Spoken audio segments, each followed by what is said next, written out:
Happening, y'all? This is Ron Tucker. I'm the host of At Ron's Talking on YouTube. It's a little after 11 o'clock out here in the West. It's kind of late. I should be in bed, but I got some things on my chest. So, when those things occur, it's time for me to get on the forum, on the platform, and share it with the audience, so to speak. So, anyway, I got a question for you folks. And before I go any further, please don't forget to subscribe to my channel. I appreciate the support from anybody and everybody. Just trying to look out for me a little bit and help me move this thing along. I ain't been on here for a few days and trying to get back in the saddle again. So appreciate anything that people can throw my way, from a like or a subscribe. That'd be great. That'd be cool. So let me move on. All right. I'm just trying to figure out, why is it that black people, and this question is rhetorical. I mean, I really know the answer to the question, but I'm going to pose it anyway, because I know there's a lot of people out there that probably think and feel the same way I do about this subject. Why do black people get treated so differently than their white counterparts when it involves encounters with law enforcement? Okay.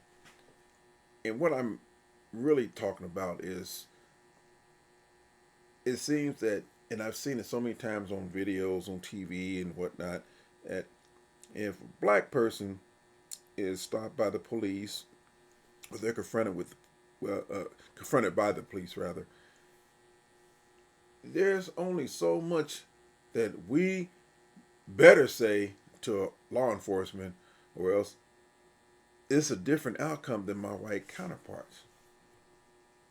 You know, they can tell the police to go F off and screw off, or go to hell, or, I mean, a white person, or whether it be a male or female, at times, I've seen them get away with murder. They can talk about a cop, snatch the ticket out of their hands, throw it on the ground, protest in front of them, stomp around, berate the cop, tell him everything that the cop don't want to hear, don't want to know about. Will just cuss him out, and at times are allowed to drive away and have a nice day, ma'am, sir. But us, let it be us. Um, like them cartoons, that little thought bubble over your head, and you formulating some kind of comment or rebuttal or some kind of defiance to an officer's command, or something that they might say. You black, you better not think about being indignant. Like I said, if you got that little thought bubble over your head like them cartoons, you better hurry up and prick that real fast. Because if you don't, they're going to prick the bubble along with your head at the same time with that billy club or that flashlight, or it could be just a straight old fashioned beat down. And especially if they got their boys with you, it's like them hyenas on an antelope. It's a wrap. It ain't going to take long. And then after the reports are doctored up and everything, and if the cops happen to be rogue, or get busted on their body cams, or somebody catches them on their phones, it's gonna typically be a long drawn out process. Here comes the police unions and the Fraternal Order of Police and all those internal agencies that are designated and geared, especially if those cops are members of the union or whatnot. They ain't never guilty when it comes to the unions. No matter what the evidence portrays or shows, the cop had a justification, because that built-in immunity clause they got going on. I'm not saying that cops all cops don't face justice or get punished for some of the things they do, but and it's like a pebble of sand out there in the desert. It's so few and far in between that it's almost, it seems like it's irrelevant. But once in a while we get justice. But for every time we get a little justice out there for something that a road cop does that's illegal, unlawful, however you want to term it, for every one victory that we do achieve, there's 100 more that seem like it just slips through the crack, gets swept under the rug, or it's gonna take you years to get redress on some of those violations that occurred to you. But it's just amazing. I've seen some shows where, man, I'm thinking, well, I wish we can do what that lady or that white man just did to that cop and dressed him down, and cop ain't even thought about grabbing the gun, ain't thought about even putting that taser on them or putting them in a chokehold or putting their knee in their back or on their neck or whatever. Rare. Now, I will say, because I try to be fair about my assessment of things, every once in a while, like I said earlier, a certain cop, maybe that day they wasn't having it from the white folks either.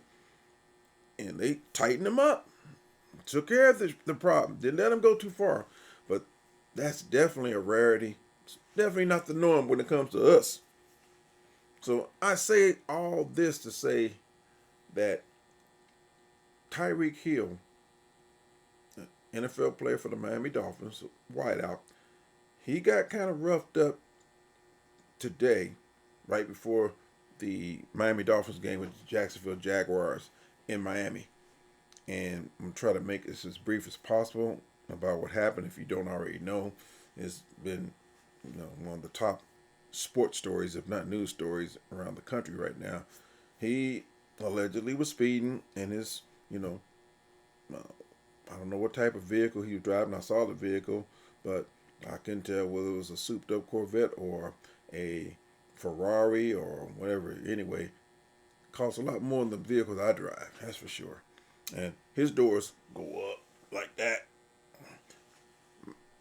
Mine's, open up like a normal car.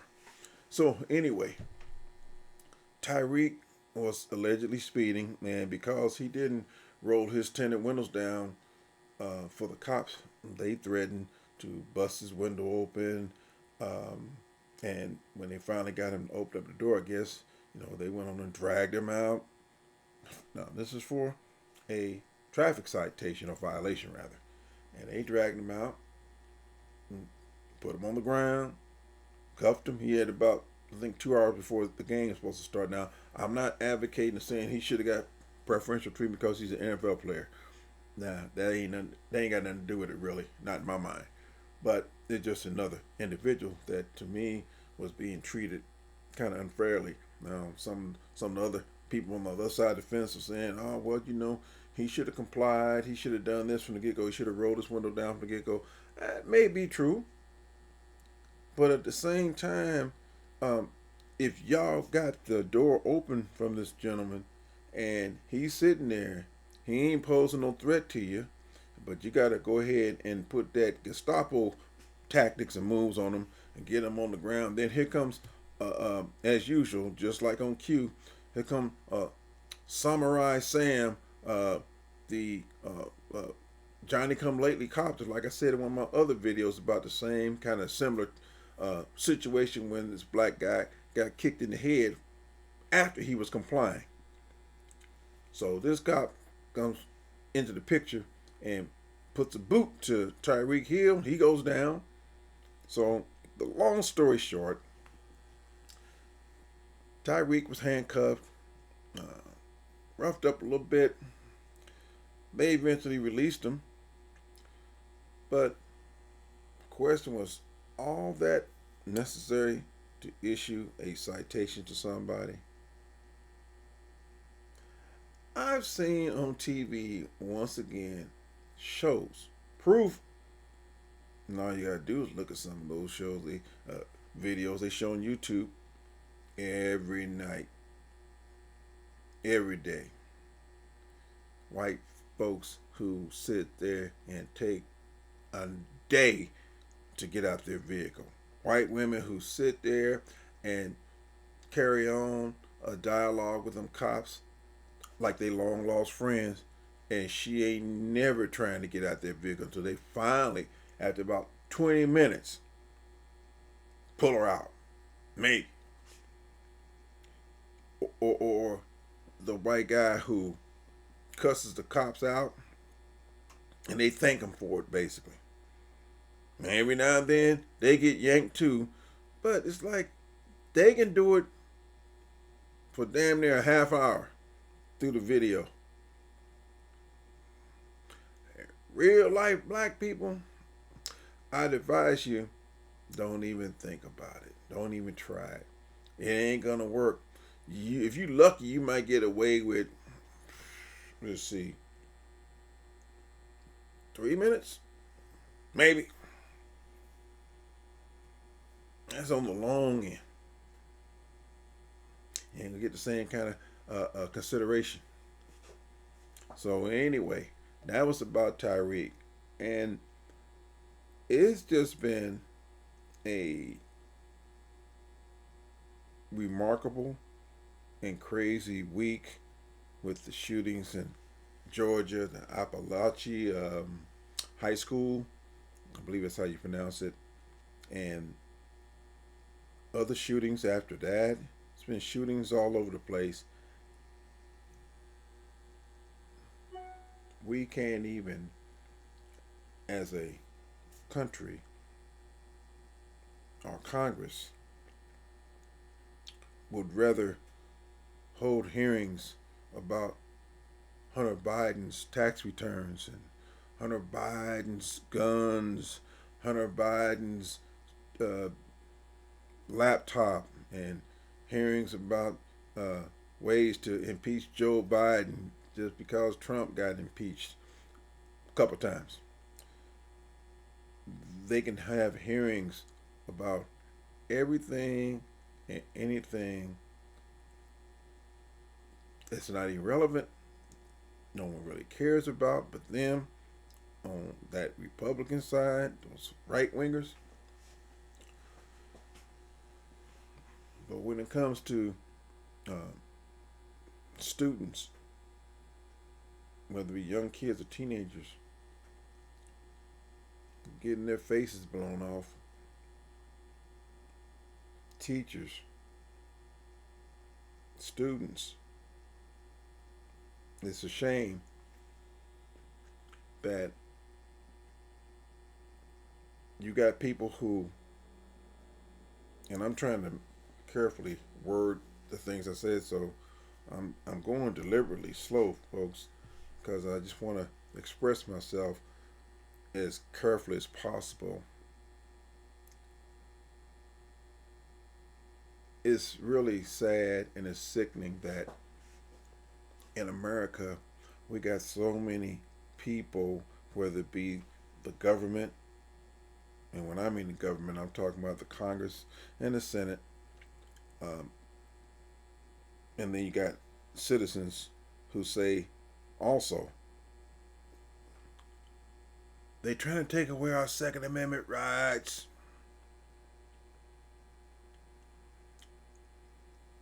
I haven't seen anybody passing any kind of legislature or anyone advocating that people's Second Amendment rights be removed from their possession. You got to do a lot of things, I assume, to change amendments to the Constitution. Haven't seen anything, but every time the talk comes up and the conversations about passing common sense gun control laws, their Second Amendment rights are being threatened and violated. Only because somebody, a bunch of bodies, I know who those bodies are, They want to make sure that the gun manufacturers keep on making AR-15s, AK-47s, other semi-automatic weapons that the American citizen needs, wants, and I guess got to have in their possession, or else they don't feel safe. And if you try to remove those weapons, you know, all of a sudden, my Second Amendment rights, you're being violated. Those Dems, it's all with the Dems now. They trying to take away my Second Amendment rights. So if those weapons I just mentioned are removed from our arsenal of weapons that we wield on a daily basis and is killing people indiscriminately at times, that means the Second Amendment rights are just being dissolved. They don't want no background checks. They don't want any kind of laws that ensures that those weapons won't be easily accessed. And I'm asking myself personally, why can't we have just simple gun control measures that makes it harder?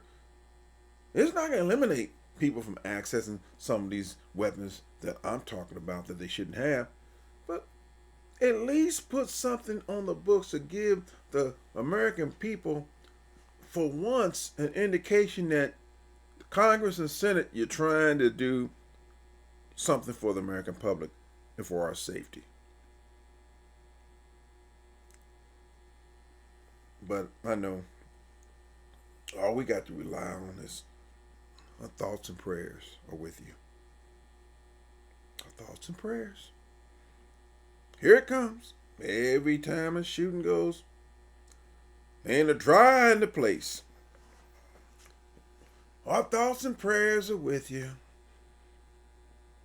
Yeah, this is just a standard. I'm even tired of hearing Kamala Harris say that phrase that don't pay our thoughts and prayers, because it's a standard line for everybody to use. And it's always used when we don't have any kind of option or any kind of solution that's going to make a difference, because it's not in the best interest of special interest groups, because the NRA, of course, they're going to always be a foil because they knee deep in that suppression of common sense gun laws, and they got their hands in the pockets of all these politicians. So we've been knowing this for decades and decades. I ain't saying nothing that people don't understand, but it always bears reinforcing, because it's mind numbing how we can just sit back, and I said in my last video, give it about a week or two, and all kind of just fizzle out. That's how it always works. So I always like that. And it's going to continue. What's going to change? Since no one's trying to change anything. America, when are we going to wake up? Are we that beholden to organizations like the NRA? And are Americans so numb, which I'm sure they are, to people getting blown up, and especially children who are trying to go to school just to learn. They go to school to feel like they're safe. It's bad enough a lot of kids catch hell when they're at home with their parents, or lack thereof. They can't catch a break.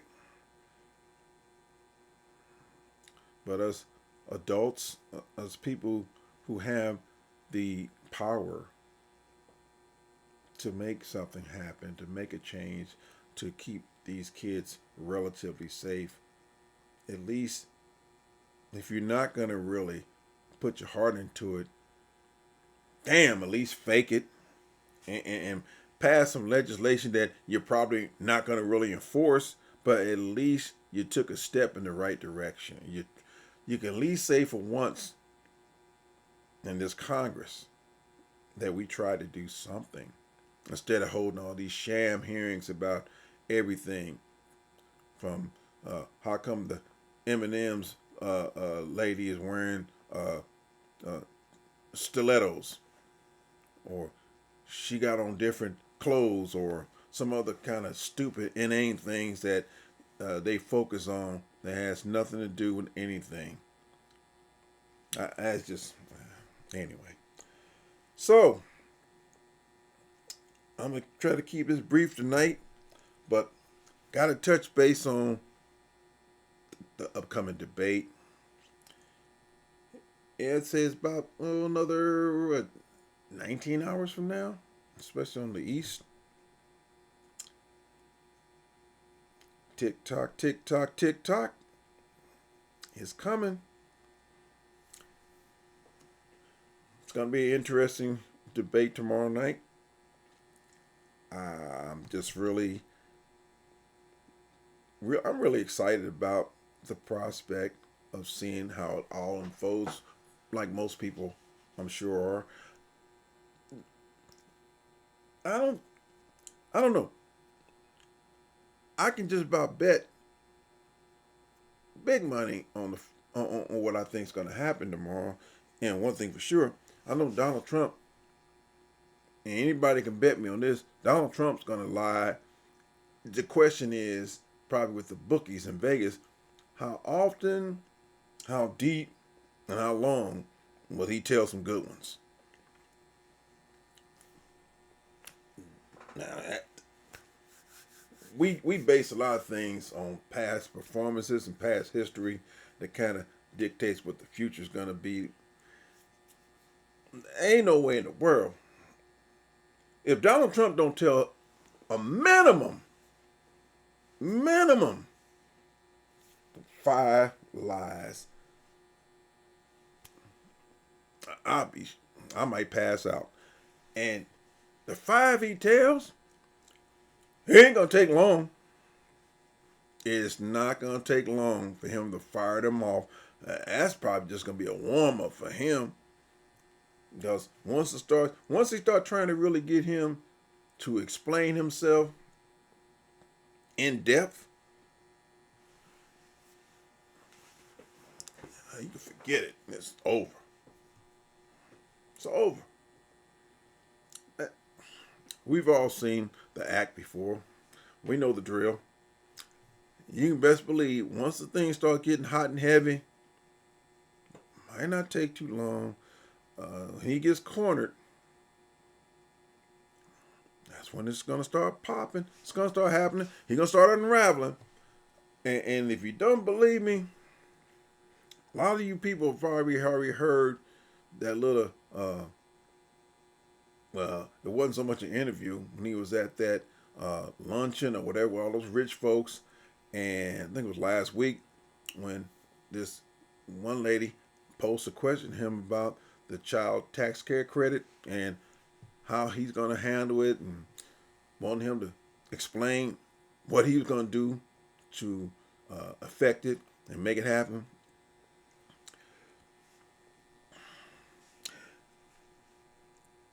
Anybody in America that believes that Donald Trump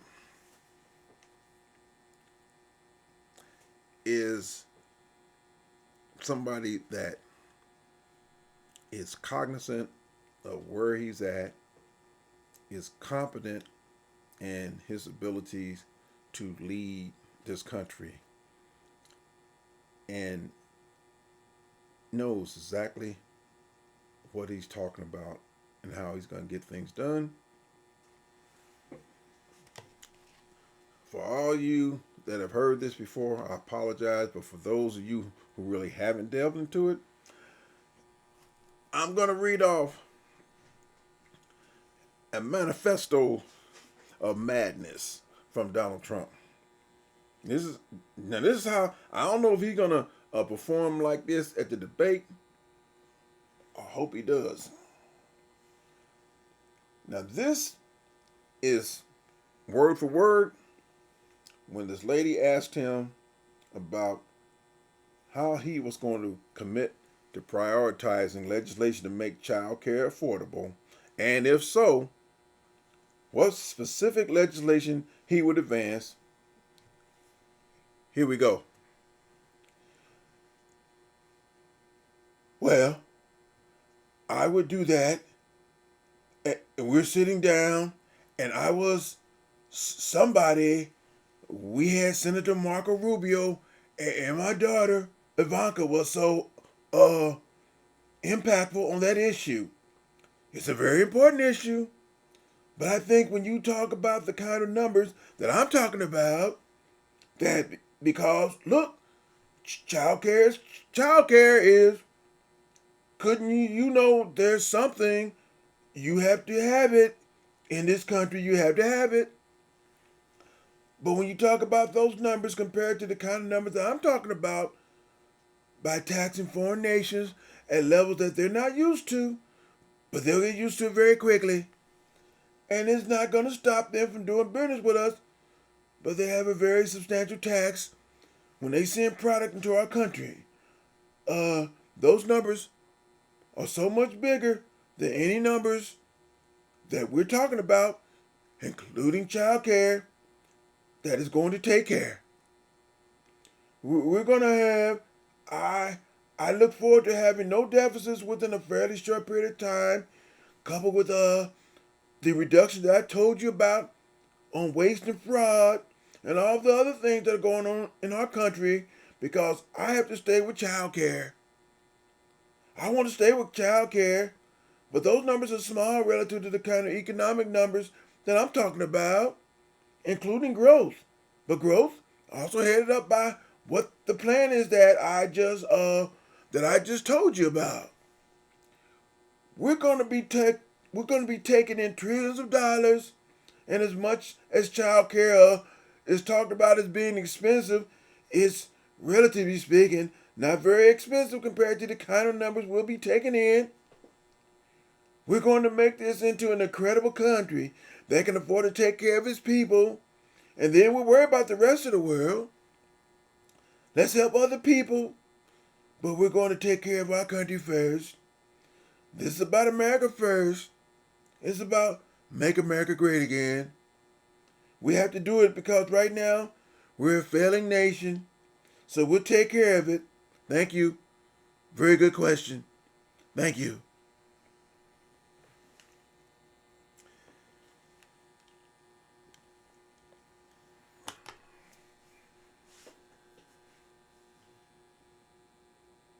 Did I go too fast for anybody? Or did anybody who listened to that soliloquy from him, that mash of words, that mumble jumble, you notice he mentioned child care about 2 or 3 times, but he never addressed the lady's question as to what he was going to do to implement the program. See, folks, Donald Trump's been jamming us for years like that. It's been his MO. Ask him a question, he gonna tap dance around if he can. He'll deflect it if he can. Sometimes he won't even downright acknowledge that the person who asked him the question was even competent enough to even pose the question to him. What he did in that little word salad, that garbage,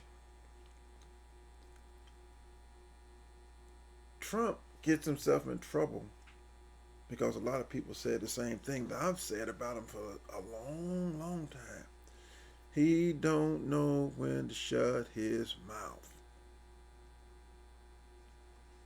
And like the pathological liar that he is, when he is stumped on something and his back is against the wall, he defaults to what he normally does, which is lie. And then he tries to uh, elucidate and enunciate and pronunciate and try to be eloquent with his delivery. And then he steps all over his lies and he's trying to string different particles and pieces of the lie string that he's putting together, and he's trying to connect the dots. And what he should have done, if he had any kind of sense, you know, you're in quicksand, you quit struggling.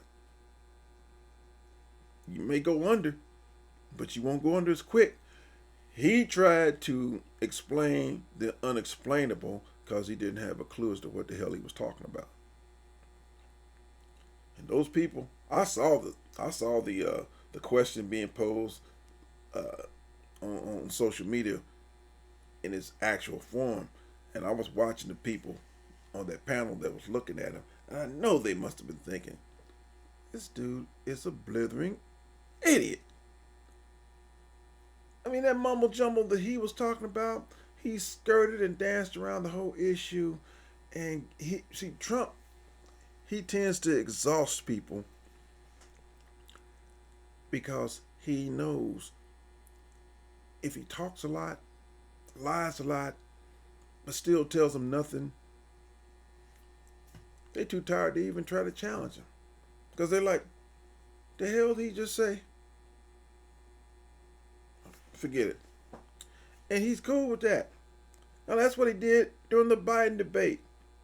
And everybody act like he won. He thinks he won. He gonna tell you he won even if he lost, because he don't know the difference between the two, because it's all relative to him. If he lost, he gonna say he won, and if he won, he gonna say he's won. So it don't matter to him. Either way, he feel like he wins.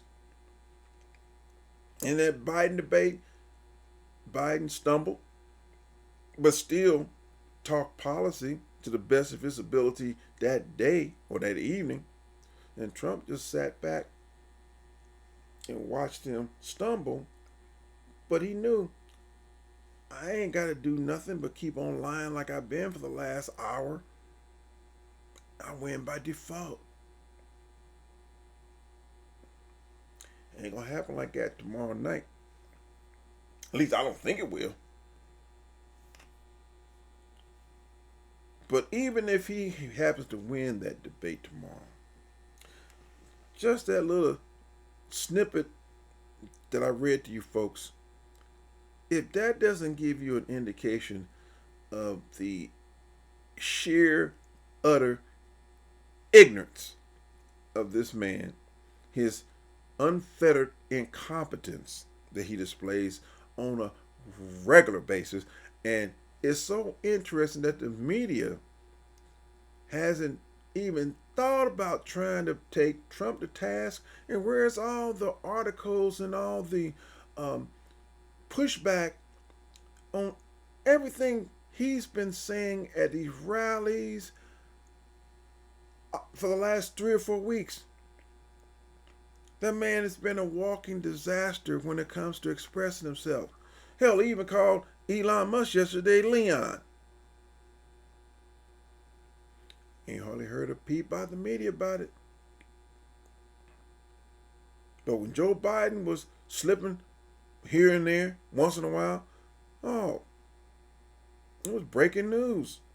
It was calls for a national conference, a hearing.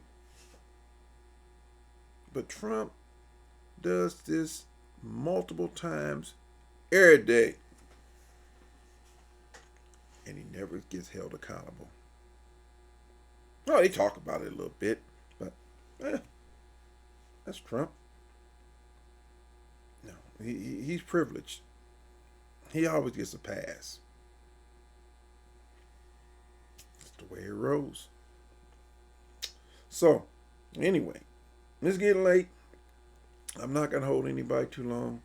I appreciate you listening to my conversation here with you. Appreciate you watching my video. Uh, like I said in the beginning, please give me a thumbs up, little subscribe thing. I really appreciate it. Could definitely use it. Get my numbers up. So, wish everybody good evening. Have a great morning when you wake up. Depending on where you're at in the country. Tomorrow's going to be very interesting. It's going to be exciting, anticipatory. All those kind of things going to be popping tomorrow. The excitement is going to continue to build up to a crescendo until the opening bell. And then it's on. We're going to see who's the last person standing. So, once again, thanks. Appreciate all of you. Have a great, great day tomorrow. And may God bless. It's Ron Tucker. I'm out.